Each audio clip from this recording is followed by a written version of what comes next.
Time now for Back Pages tonight here on Sky Sports News, bringing you a first look at the sports stories in the morning's newspapers. And joining us on the show are ESPN's senior writer Mark Ogden and the Mirror's chief football writer John Cross. Welcome to you both. Let's quickly run everyone through the back pages, starting with the back of the Sun, which says Swiss troll Boss Yakin, we scared Germany and beat Italy, so now bring on the three lions, and an image of Andy Murray. Andy, I'm so sorry. Aces Wimbo singles KO. Telegraph, inside page of the Telegraph's sports section. Bellingham defiant in face of UEFA investigation. And does it matter if England play badly but win the Euros? Not too many people will mind. The back of Cross's paper, The Mirror, carries the headline, I ran out of time. Murray gutted after pulling out of Wimbledon singles. And the story that UEFA will quiz Jude on joke gesture, the back of the eye. Murray farewell, put back after he pulls out of the singles. No pressure. Jacob, British world number 277, wins on Wimbledon debut, and books date with Djokovic. Take Rice off the menu, writes Kevin Garside. So all of that to get through, but we are going to start with the back of the Sun newspapers, gentlemen. And Mark, we'll start with you on this one. Swiss troll, Boss Yakin, we scared Germany and beat Italy, so now bring on the three lions. Everyone that plays England seems pretty bullish, and I guess given the way England have played, these teams are pretty optimistic. But Switzerland have played well in this tournament. Yeah, they're a good team. I saw them against the Germans last week, and but for a very late goal by Nicholas Füllkrug, Switzerland would have beaten the hosts and topped the group, and obviously they knocked Italy out. For me, they're a team that have got everything right in every department. They're not a team of stars, but they've got a very good goalkeeper in Jan Sommer. They've got a very well-organised defence. Manuel Akanji from Man City is doing well at the back. Granit Xhaka is having a fantastic tournament in midfield. And up front, they've got real pace with Dan and Doy. And I think that's the issue for me, the pace up front, because obviously Mark Gay is suspended for the game at the weekend. So have England got the pace to come in at the back? I'm not too sure. So, when England play major tournaments, to play against a big team of Germany or Italy or Brazil or Argentina, it's kind of easy to build up, and there's a kind of sense of perspective in the game. I think when it's Switzerland, there'll be an automatic sense that, it's only Switzerland, England should beat them. But this is a very good Switzerland team. It's not like I say, a team full of stars, but they are extremely capable, and I think England will have to be at the very best to beat them at the weekend. John, a lot has been made of the side of the draw that England are on, and that it's the easier half, and that might well be the case, certainly on paper. But this is going to be a tough one for reasons that Mark mentions. Absolutely. Our take on it was I did have a chat with Ramon Vega, who's such a character, the former Spurs defender and Swiss international, and he was just making the point. Look, Switzerland have been so consistent, so reliable, so defined, and look, I do think they are such a well-drilled team, such a well-coached team. They had so much energy against Italy. Listen, they've knocked out the holders this time, and last time they put out France. I mean, these are serious, players and a very serious team.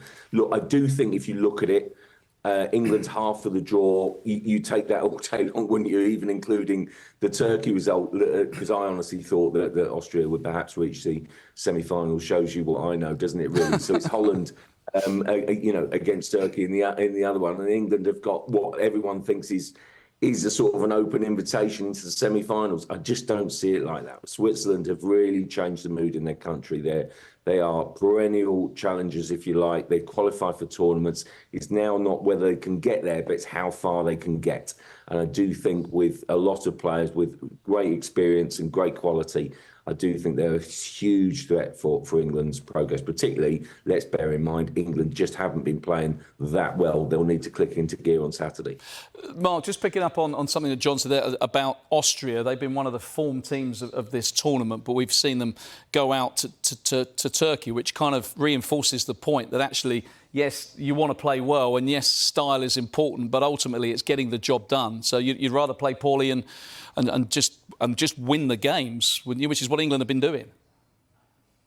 Yeah, but obviously we'd like to see a little bit more. And I think at some point that winning games by not playing well, it does kind of run out a little bit, that kind of fortune, because like Crossy says, Switzerland are a good side. I think you have to play well to beat Switzerland. You can't rely on playing poorly and getting through. But, you know, the Austria game was a crazy game, and I think everyone expected Austria to go through. But I think one thing I've noticed I went to a Turkey game last week, and their support is incredible in Germany.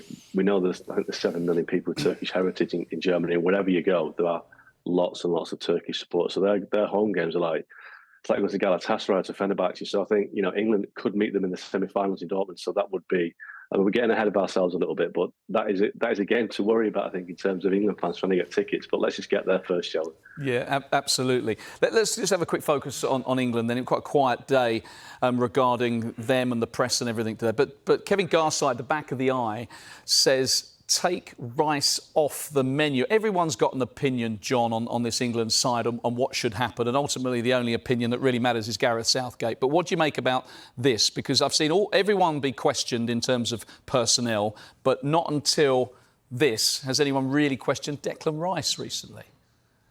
Yeah, it feels a bit like sacrilege. Bold call from Kevin there. But look, Declan Rice, I don't think, even after one of the group games, he said, look, I didn't play particularly well. And he was open. I think it was the Denmark game. And basically said, you know, that's just not a performance that I would want for myself.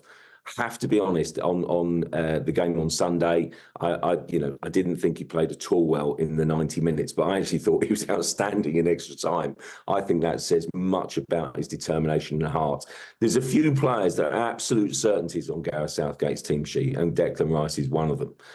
If he is fit, if he's match fit, then he plays. It's as simple as that. Listen, we've gone through the card, haven't we? You know, people were sort of suggesting maybe rest Jude Bellingham, which I thought was, honestly, you know, a ridiculous suggestion, the most ridiculous suggestion I've ever heard, particularly when he compounded that with that spectacular overhead kick. He's one of the best players in the world.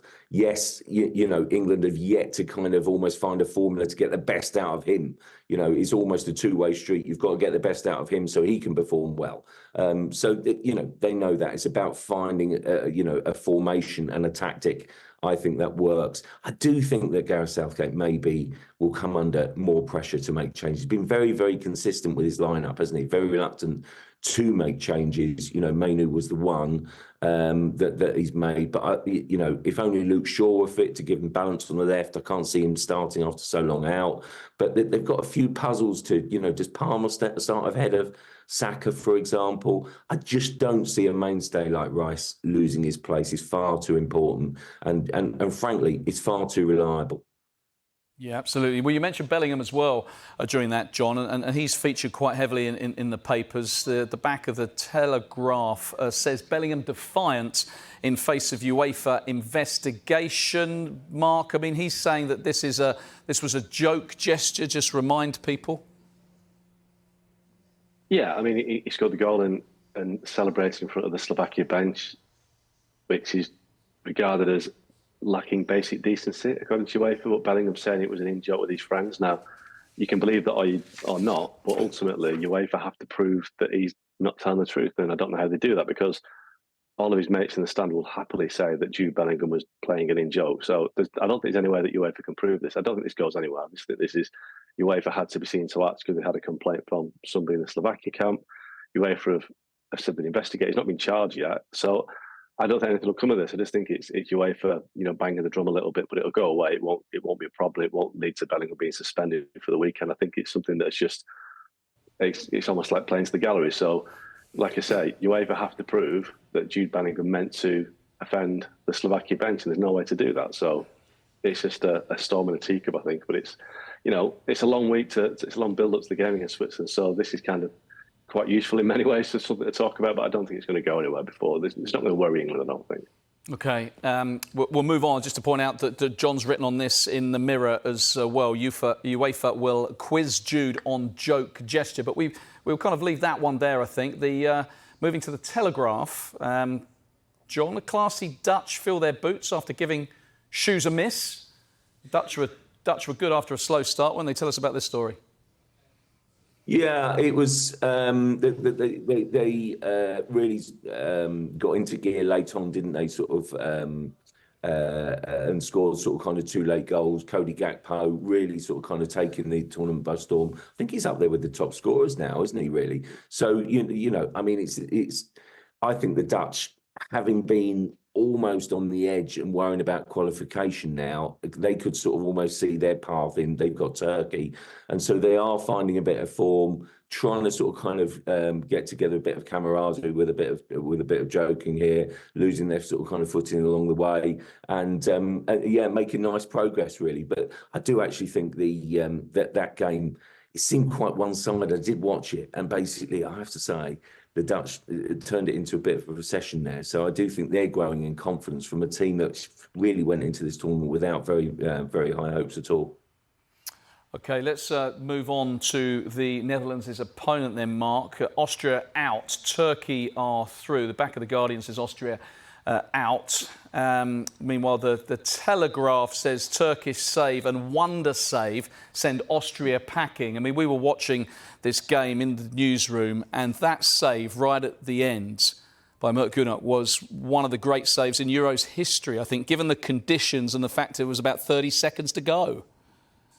Oh, it was a massive save. You know, that save will be remembered forever in Turkish football, because it was, you know, had they scored, Austria scored and come back from 2-0 down, it would have taken into extra time, and who knows where it would have gone. But he's got Turkey into the quarterfinals of a major tournament. So, you know, the one game away from the semi-finals now, massive result. And bearing in mind, Hakan Çalhanoğlu is, you know, probably Turkey's most high-profile and best player beyond Arda Güler, was suspended for the game, so they've won it without their best midfielder. So it shows that Turkey are a team to be reckoned with. I do think that the Dutch will be favourites in that game, but they've got some talent, and like I said earlier on, they've got massive support in Germany. I think that game, I think it's in Berlin at the weekend. Again, it'll be 80% Turkish fans, and the Dutch are going to have to find a way to overcome that, as well as the Turkish team. So it's an intriguing game, that one, because I think the Dutch today, I thought Gakpo carried them quite a lot. I think they've got a bit of a problem up front in terms of Memphis Depay is their main striker. He's bizarrely second only to Robin van Persie as the all-time Dutch leading goal scorer, more than Van Nistelrooy, more than Van Basten, more than Dennis Bergkamp, but he just looks short at this level. So if Gakpo's not scoring, then the Dutch have got a problem. So I think it needs the Dutch to find some goals from somewhere else. Maybe it's Donny Malen, who scored a couple today, but Depay has to raise his game, otherwise the Dutch might have a bit of a shock on their hands against Turkey. Absolutely. Staying with Turkey, John, the Turkish Messi is how Arda Güler, Mark mentioned him there. I mean, we rave about Jude Bellingham, don't we, in this country with good reason. But his Real Madrid teammate Arda Güler is a little bit special as well. Just 19 years of age, scored a wonderful goal in their opening match and was classy again tonight. Oh, just so creative. Yeah, I mean, he's just absolutely beautiful to watch on the ball. His speed of turn, his delivery, fantastic 2 set-piece goals. You know, for Turkey, they are so dangerous with his quality of delivery.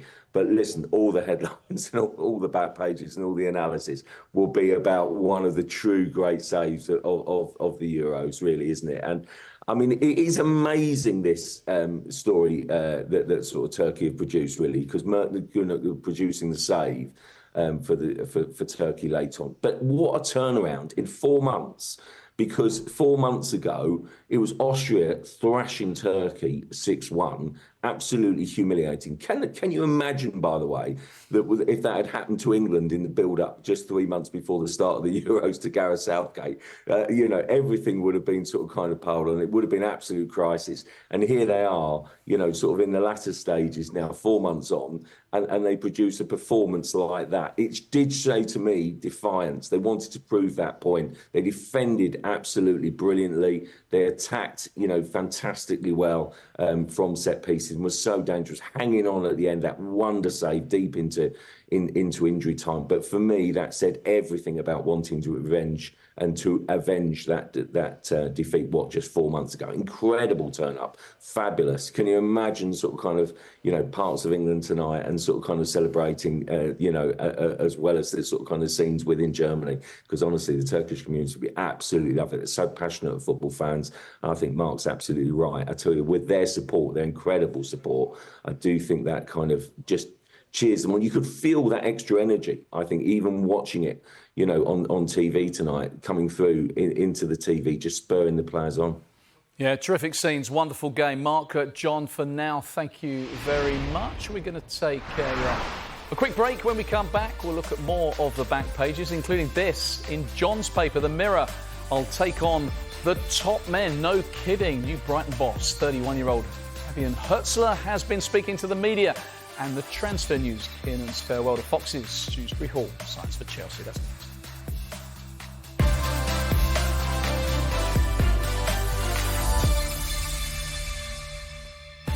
You're watching Back Pages tonight, and welcome back to ESPN's senior writer Mark Ogden and the Mirror's chief football writer John Cross. Let's start with you, John, because it's your paper, and we're going to talk Brighton. I'll take on the top men. No kidding. Fledgling seagull Fabian. It's Fabian Hertzler, Prem's youngest boss at 31. Says, I want to achieve big things and challenge the establishment. 31 years of age, this guy. There's 6 members of the Brighton squad older than their manager. It's amazing, really. I mean, it's a new benchmark, clearly, for the Premier League. And I do think the age thing has to be an issue. Yeah, of course it does. You know, how do the more experienced players feel about it? Brighton is incredibly forward-looking club, really ambitious, really determined. I mean, you saw there sort of kind of the picture at the sort of kind of press conference table of Tony Bloom, who's obviously regarded as one of the very best chairmen and sort of kind of recruiters of managers around. So Brighton fans will have absolute faith that they've got a good man there. But, you know, he's just sort of kind of guided St. Pauli into the Bundesliga, isn't he? And basically, and arriving there to take over De Zerbi. So it's another left field choice. And frankly, most of their choices have come up trumps. But I do think this is a bit of a gamble, and I do think the age thing is something we will talk about relentlessly, and that's something that he has to overcome. It's just something, you know, that he will almost have to prove to the squad doesn't matter, and indeed also the sort of kind of fan base as well, really. But Brighton usually get it right, so I'd be more worried if it was another team, but Brighton are pretty smart on their appointments, so I reckon this one might work. OK, we're going to stay with the Mirror, Mark, and talk Kiernan at Dewsbury-Hall. Kiernan's farewell to the Foxes. I mean, I guess the first thing to say, they've lost their manager, Leicester, and now they've lost one of their brightest midfielders in Dewsbury-Hall. It's not great news when you get promoted for that to be the case, but, you know, joining Chelsea, a bit of pressure on him, the player as well. Yeah, it's a strange move, but obviously Leicester needed to offload some players because they've got, you know, issues complying with PSR, so that explains why they've had to let him go. Obviously, Enzo Maresca rates him very highly, had him as a big part of his squad last year, but, you know, Dewsbury-Hall's got a big step up to make. He had a decent time in the Premier League with Leicester before being relegated, but you wouldn't say he was a standout player. It's a massive leap to Chelsea, it really is, and the Chelsea fans, they're not in the best of mood at the moment. They've had a couple of years of drift underneath the new ownership, and I don't think they're going to take too kindly to players that they think get up to their level. So Dewsbury-Hall has got a big job on to quickly convince the Chelsea fans he's for them. So pressure all around, really. You know, Maresca has to prove it. He's a guy in Keenan. Dewsbury-Hall has to say, look, I'm ready for Chelsea. And is he? I'm not sure he is, but, you know, it's up to him to prove that he is, and he can succeed at the club. Yeah, and Maresca knows his man, John, doesn't he? He's worked with him over the last year, so he'll know all his qualities. He will. I do think sometimes it's a gamble when a new manager brings players from his former club when he takes over a new team.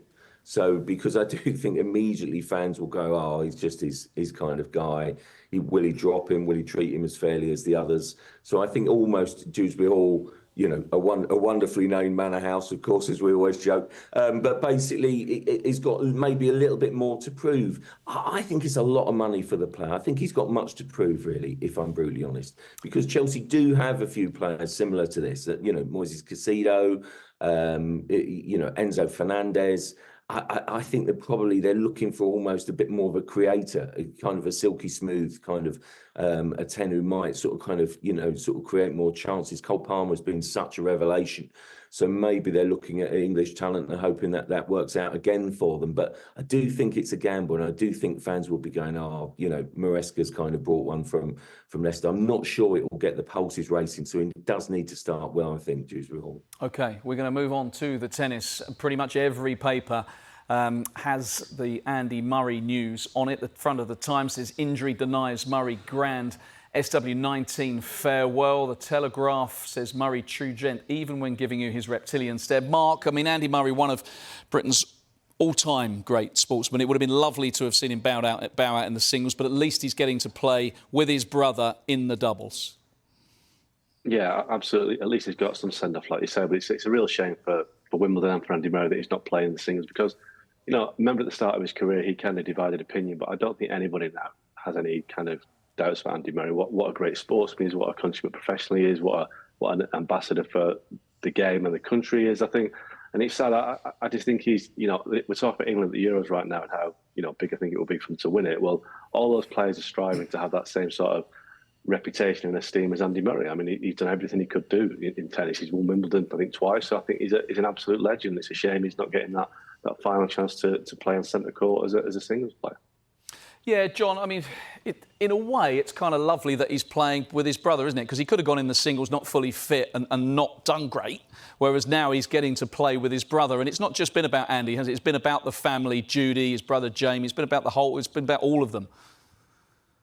Yeah, it really has. It has been a family affair. I love the way that he did this because he was so determined. He's got such a love affair with Wimbledon. Listen, I always make a case for Andy Murray being one of the very best British sportsmen of all time. My colleague Andy Dunn has actually written a piece talking about that, you know, how that's nonsense because he's not even the best British tennis player of all time. Fred Perry is. But I love what Murray stands for. To end our long wait for a British Wimbledon champion was amazing. And honestly, I really hope he gets the send-off that he wants in that doubles match later in the week because he really deserves it. A great, great champion. OK, now to some sad news. Sports journalist and former Football Writers Association committee member John Dillon has passed away. John Cross, as the chair of the FWA, would you like to pay tribute to John Dillon? Yeah, well, listen, everyone in the business and everyone that knows him will always refer to John as JD because he's such a familiar figure to so many of us, a wonderful writer, an even better human being. Honestly, he's got such a big personality. He filled every room, and he's, you know, such a family man, such a proud family man. And you know, you really sort of hearts and love and prayers really go out to his family. But honestly, what a great journalist! I'll always remember him as being a fabulous, fabulous writer. I can remember one match report that he wrote, even in '99. It was about the FA Cup semi-final replay, and it was just brilliant. He just captures the emotion of everything in that match report, and he was so brilliant across the board, whether it was tennis, boxing, whatever sport. John was an absolute legend, an absolute fantastic sports writer. John, it's a lovely tribute. We have run out of time, but thank you very much.